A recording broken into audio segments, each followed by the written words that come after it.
السلام عليكم ورحمة الله وبركاته. وعليكم السلام ورحمة الله وبركاته. في البدء أهنيكم بمناسبة العام الثاني لقناة صفاء. بارك الله فيك يا أخي، تفضل. حيي شيخنا الفاضل الدكتور طه حامد الدليمي المحترم. حياك الله. أحييك يا أخي أسامة وأحييك قناة صفاء الأفاضل على جهودهم. حياك الله. التي يبذلونها لخدمة دين الله تعالى. يا أخي شام بس أعطيني مجال الله يرضى عنك إن شاء الله. تفضل وخذ وقتك واطرح فكرتك سريعا. بارك الله. أقسم بالله العظيم أقسم بالله العظيم أقسم بالله العظيم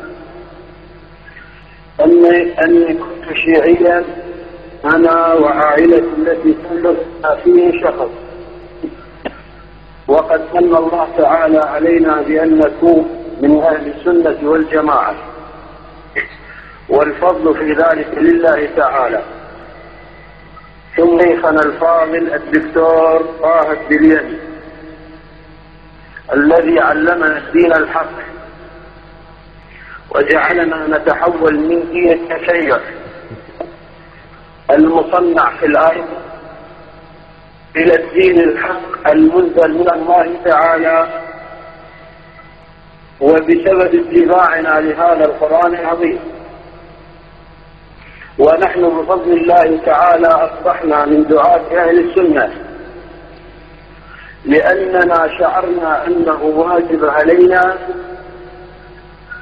أن نشكر الله تعالى الذي هدانا لدينه، وعلينا واجب التبليغ.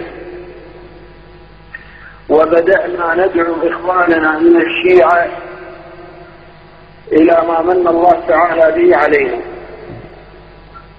وبالنسبة للذين يتصلون بقناتكم بأنهم يحبون الصحابة ويترضون عنهم، إنما يمثلون أنفسهم ولا يمثلون الشيعة.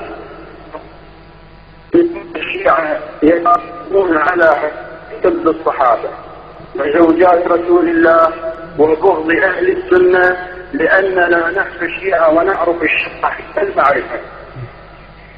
وأريد أن أبشركم بأن قناة الصفا لها قناتين في الأوساط الشيعية، حيث أن كثير منهم يشاهدونها ويتقبلون ما يطرح فيها من الحق، ولا تحكموا أن يتصل يسب ويشتم، فهذا دليل على أن كلامكم قد أكد مأخذكم.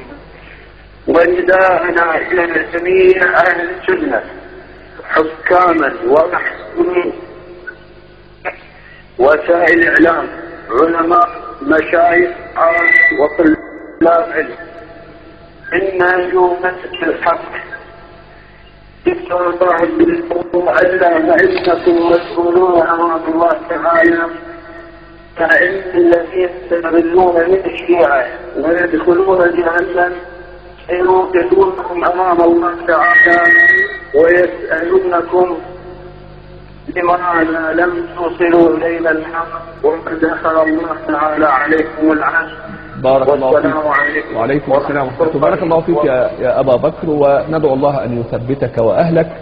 ومعنا أبو فيصل من الكويت. السلام عليكم. السلام عليكم يا شيخ. وعليكم السلام ورحمة الله وبركاته. تفضل يا أخي. أرحب فيك يا أستاذ أسامة، وأرحب بضيفك الكريم حياك الله يا أخي العلامة الشيخ الدليمي، وأقول حفظك الله ورعاك يا شيخنا على ما تبذله من جهد، أجره عظيم عند الله. أود أن أشارك بثلاث نقاط لو تسمح لي يا شيخ أسامة. تفضل يا أخي. الله يكرمك. تفضل. أولا، أول نقطة أن الكذب يا شيخ لا مبرر له، والتقية عند الشيعة هي طريق فرعي للكذب، طريق فرعي للكذب، وذلك يخالف التشريع الإسلامي ويخالف أصل العقيدة ويخالف أيضا قول الله سبحانه وتعالى: وكونوا مع الصادقين.